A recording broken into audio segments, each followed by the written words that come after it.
आज तारीख 12 दिसंबर दिन शुक्रवार। मैं हूं पूनम ऋतु सेन और आप सुन रहे हैं द लेंस का न्यूज पॉडकास्ट राउंड अप, जहां होंगी खबरें देश दुनिया की और आखिर में होगी खबर खास। पहली खबर जनगणना से जुड़ी। देश में पहली बार डिजिटल जनगणना की तैयारी केंद्र सरकार ने की है।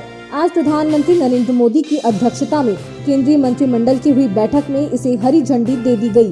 बैठक के बाद केंद्रीय मंत्री अश्विनी ने बताया कि जनगणना के लिए 11,718 करोड़ रुपए के बजट को मंजूरी दी गई है।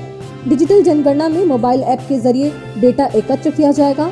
ऐप हिंदी, अंग्रेजी और क्षेत्रीय भाषाओं में उपलब्ध होगा।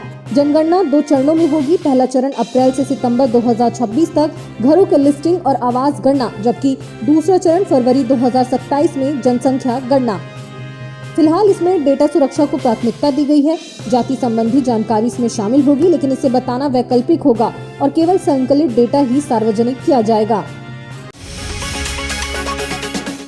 इधर केंद्र सरकार ने ग्रामीण रोजगार गारंटी योजना मनरेगा का नाम बदलकर पूज्य बापू ग्रामीण रोजगार योजना कर दिया है।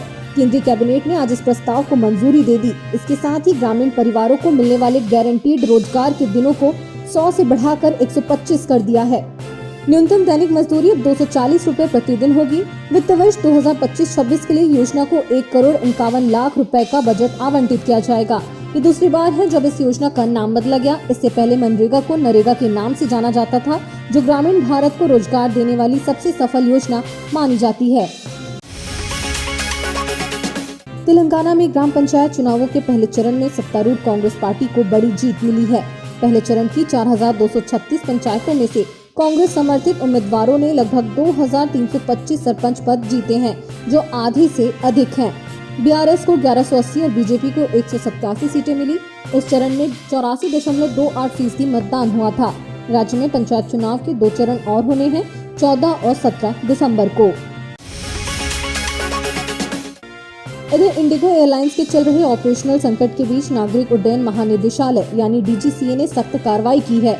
डीजीसीए ने इंडिगो के संचालन और सुरक्षा की निगरानी करने वाले 4 फ्लाइट ऑपरेशंस इंस्पेक्टर्स को तुरंत प्रभाव से उनके पद से हटा दिया है। ये सभी कॉन्ट्रैक्ट पर कार्यरत थे और उन्हें मूल संगठन में वापस भेज दिया गया है। प्रारंभिक जांच में इन इंस्पेक्टर्स पर निगरानी में गंभीर लापरवाही और अनियमितताएं पाई गई, खासकर नए फ्लाइट ड्यूटी टाइम लिमिटेशन नियमों में लागू होने के बाद क्रू प्रबंधन और उड़ान शेड्यूलिंग में।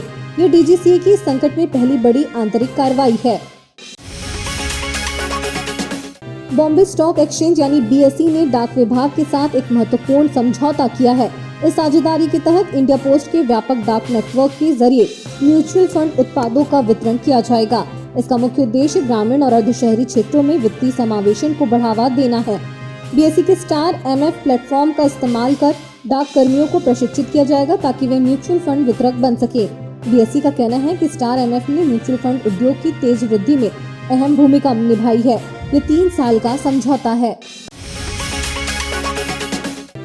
और खबर जरा हटके में जानी, क्या है अंटार्कटिका में बर्फ पिघलने से जुड़ा नया रहस्य। अंटार्कटिका में बर्फ के चट्टानों के तेजी से पिघलने के रहस्य पर नया खुलासा हुआ है। इंग्लैंड की यूनिवर्सिटी ऑफ ईस्ट एंग्लिया के वैज्ञानिकों के हालिया शोध से पता चला है कि डॉटसन आइस शेल्फ के नीचे गर्म समुद्री पानी क्षैतिज रूप से बहते हुए सीधे ग्राउंडिंग लाइन तक पहुंच रहा है, जहां यह ग्लेशियर को नीचे से पिघलाता है।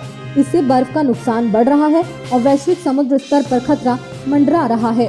शोध में पानी के नीचे रोबोट बोटी मैकबोट फेस की मदद ली गई, जिसने 2022 में डॉटसन आइस शेल्फ के नीचे 100 किलोमीटर से अधिक का सर्वेक्षण किया। अध्ययन के अनुसार समुद्री धारा की रफ्तार से ज्यादा समुद्र तल की ढलानदार आकृति गर्म पानी के मिश्रण को प्रभावित करती है, खासकर पूर्वी हिस्से में जहां मिक्सिंग अधिक है। वैज्ञानिकों का कहना है कि यह खोज अंटार्कटिका के पिघलने की प्रक्रिया को बेहतर समझने में मदद करेगी।